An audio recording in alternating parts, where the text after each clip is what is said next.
Hi everyone, and welcome to another episode of the Effective Teaching Podcast, where I provide you with actionable strategies that you can apply to your teaching and learning to enhance student learning and transform them into lifelong learners. I'm Dan Jackson, and this week I want to answer the question, what is critical inquiry-based learning? Now, the word inquiry comes from the Latin word inquirent or inquirin. I'm not entirely sure how to pronounce that. I never learnt Latin. And it means to ask questions.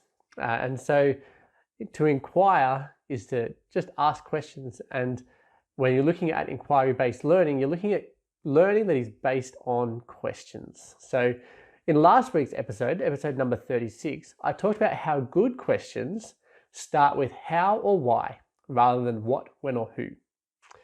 They should be personable, using the we, the you, or the our rather than they, for example, and relate to your course outcomes, as well as draw on the central elements of your course or subject area that connects the content to your real life around you.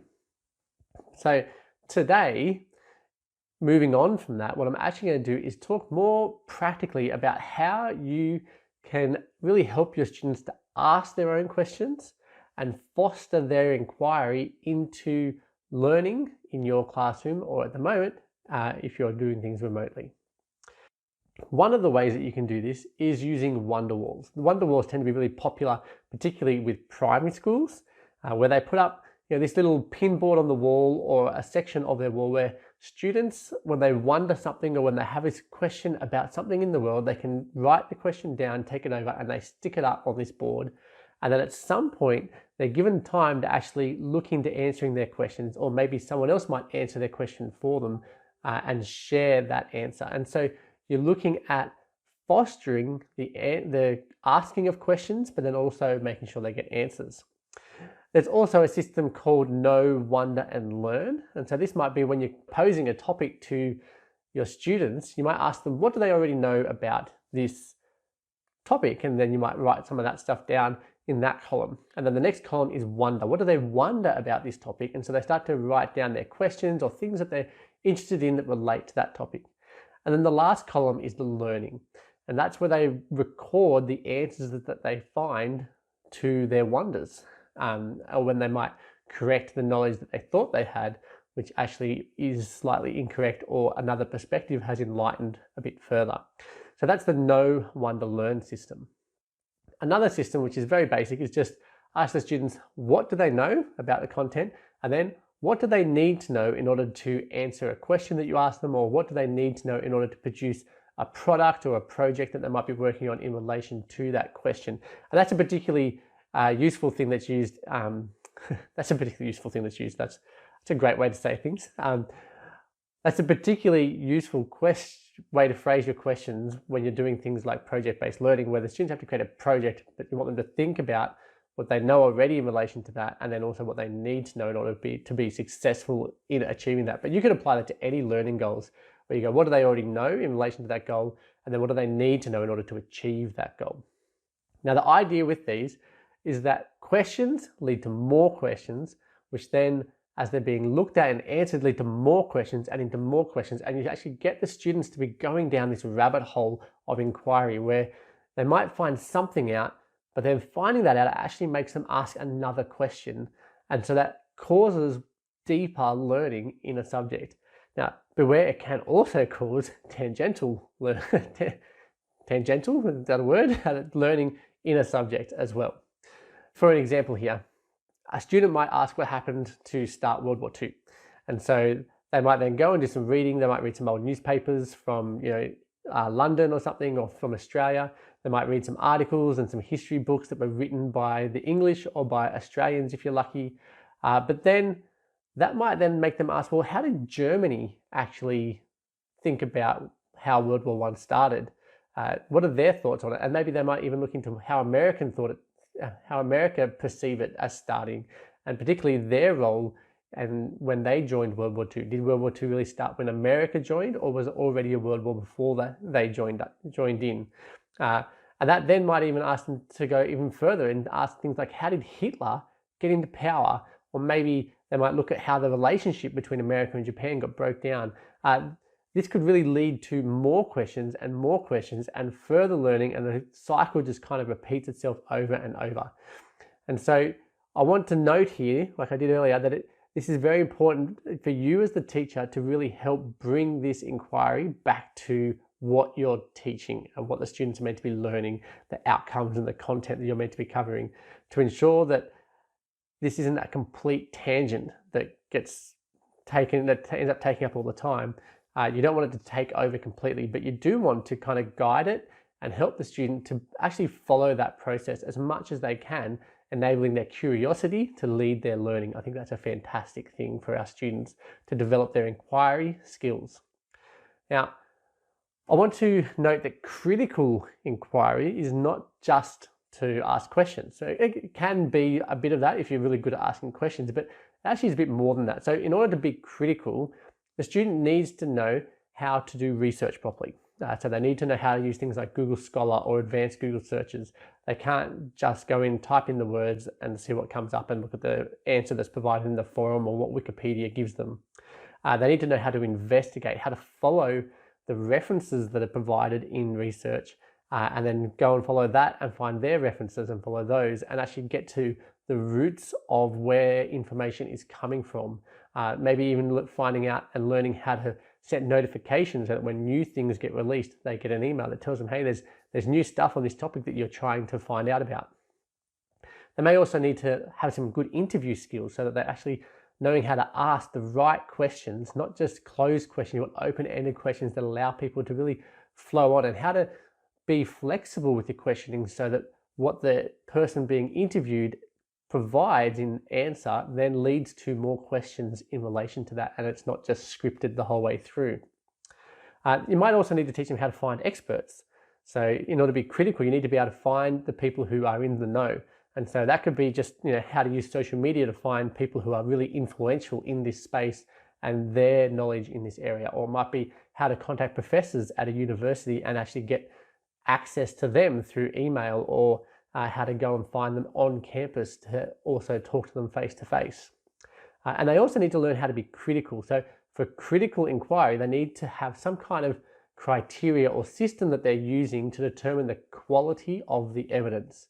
Now, in order to do that, I think some of the key things that need to go into a criteria when you're looking at being critical really requires, so students need to know how to tell who has authority on a subject and why.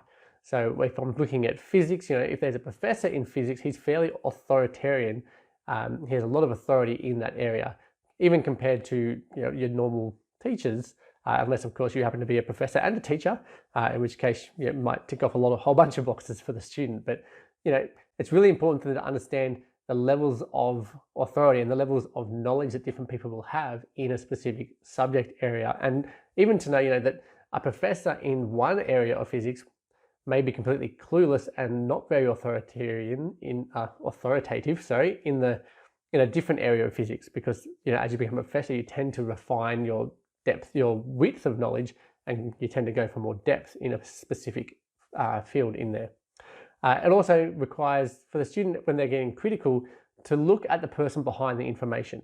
So we tend to generally teach kids that if you look at a blog or you're reading an article that's just written on a website, generally just kind of ignore it, go and find something that's better than that. But I've got to say, there's some really good articles on the internet that are written by professors who also write all those peer-reviewed academic articles. And so it actually might be more important to teach your students to go, okay, here's the site, here's the information, but who wrote that information? And so is that person someone who has a lot of knowledge? What are their qualifications? What kind of research have they actually put into this field? What's their experience in it as well? Because it might be one thing to have a lot of head knowledge in something, but another thing to be wise in its application. So for example, if you are learning about business, it's one thing to go to university and study from a professor in business. It's a completely different thing though to go to a successful business person and learn from them in terms of how they work and the processes they put in place and how they actually manage to build successful businesses. And so you'll get different kinds of information from each of them because their focus is slightly different when it comes to that business. They also need to learn to understand, is .gov or .eu are good enough in terms of determining the authority of an article or a website, and which one of those might be better. If .gov says something different to a .edu website, which one actually holds more authority? It's the edu one, in case you're wondering. But consider multiple perspectives too when you're coming to this. So when I get my students to do critical inquiry, they need to be able to consider different perspectives on things. So if I go back to my example about World War II, Australia, England, the French will all have different perspectives on World War II.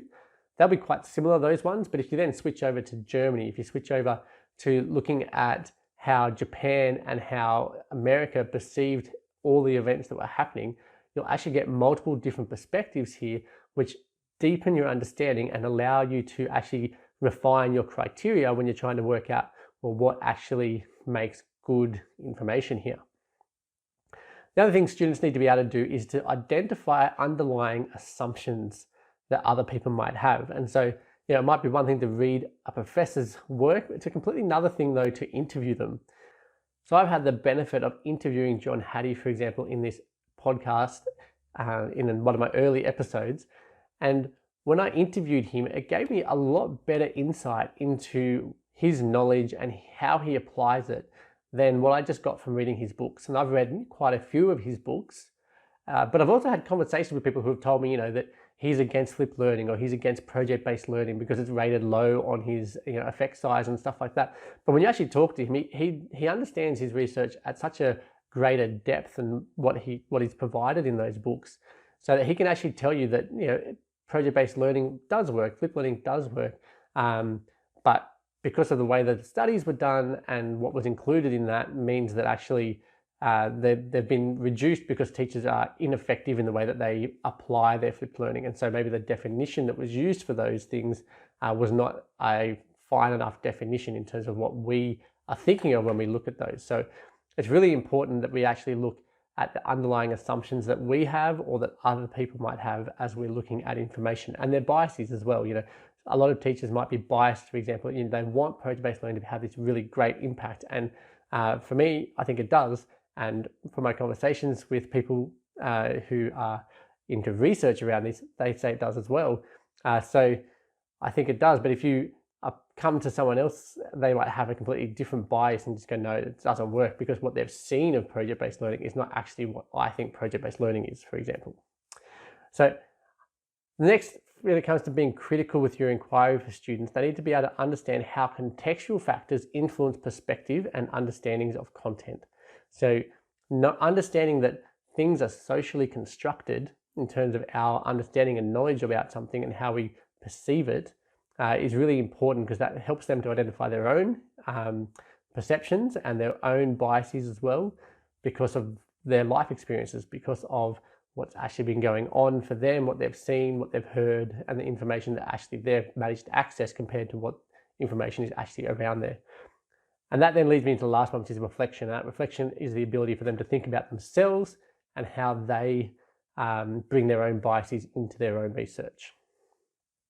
Okay, so now I want to talk about just 4 principles that govern inquiry-based learning. And these are, number 1, that inquiry-based learning, critical inquiry-based learning, is student-centered. Okay, your instructions, your resources, your technology, they're all there and organized around the student to support them in their inquiry. Number 2, learning activities focus on information processing skills. So you're focusing on these skills that relate to inquiry, not just the content. Now, notice I didn't say you're ignoring the content. I'm saying that's not necessarily the focus for inquiry-based learning, and particularly in critical inquiry-based learning. Number 3, teachers coach the learning process and seek to learn about their students in that process. So, coaching requires, giving instruction, giving feedback, having criteria that you measure things against, all that kind of stuff. So that is the teacher's role in this process. And the 4th one is the emphasis is placed on evaluating information processing skills and conceptual understandings, not just the content. So you'll notice that, so I've shifted in one of those. I've mentioned learning activities focus on information processing skills, but then this one is about the evaluation. Evaluation for critically inquiry-based learning should also focus on the information processing skills. Now, that doesn't necessarily mean that that's how you're going to provide your marks. Now, I want to encourage you this week to think of a way that you can encourage your students to ask questions and to be critical in how they find their answers. So it might be that you put up a wonder wall, or that you just ask your students when you're presenting the next bit of learning, you go, oh, we're going to learn about this today. This is our learning goal we want to achieve. I want you to be able to understand all the things that affect your health, and so that might be the different aspects of health, and so, or dimensions of health. And so you're going to then ask the students, okay, what do you already know? And then what do we need to know in order to make sure that we learn everything there is about these aspects or about these dimensions, to then build upon and evaluate and determine what makes us healthy.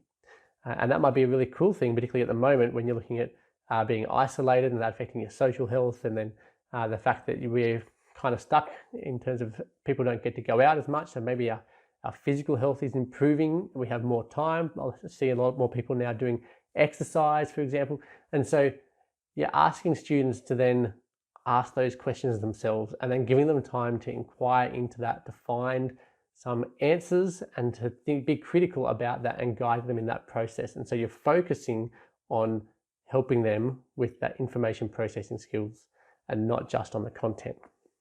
Well, that is it for this week. Thank you so much for taking some time out to listen to this episode. If you are enjoying the podcast, please take a moment and leave a review.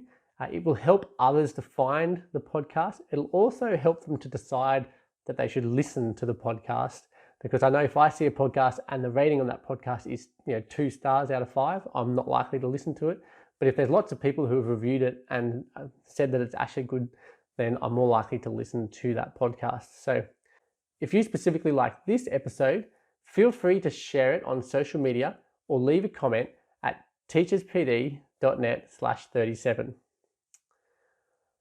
And finally, I want to let you know that I have decided that as of Friday, the 1st of May, the Teachers PD membership that provides access to over 60 hours of online NESA accredited PD will no longer be available for purchase. So the membership's going to continue. Like if you buy it, then the membership, you still get all your access. There's lots of support.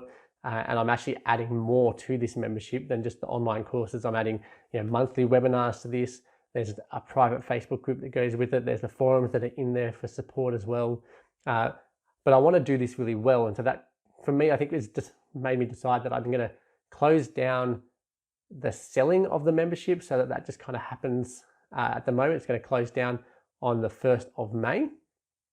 And so if you are interested, if you are looking for some actionable professional learning that you can do online at home in your pajamas, we can't go to face-to-face at the moment. So if you need hours, there's lots of hours here. Come and just sign up and get yourself some access to lots of really good professional development that's on teacherspd.net. Now, if you are interested, just head over to teacherspd.net/memberships to find out more. And today, so Sunday the 26th, which is when this podcast is released, is actually the last day that you can register and get $100 off. So if you choose to buy it today, use the coupon code that is COVID-19, which is up on the page when you purchase your memberships. Enter that code, that'll give you a $100 discount, so that you only have to pay $150 plus GST. So head on over and make sure that you sign up before I take down that page. I do want lots of people to get the membership. I just don't want to be spending my time thinking about, how are people going to buy it? How do people access it? I want to actually focus more on providing quality and quantity for my members and looking after them as best as I can. And so I really hope that you'll come and join me there. But for now, let's chat again next week.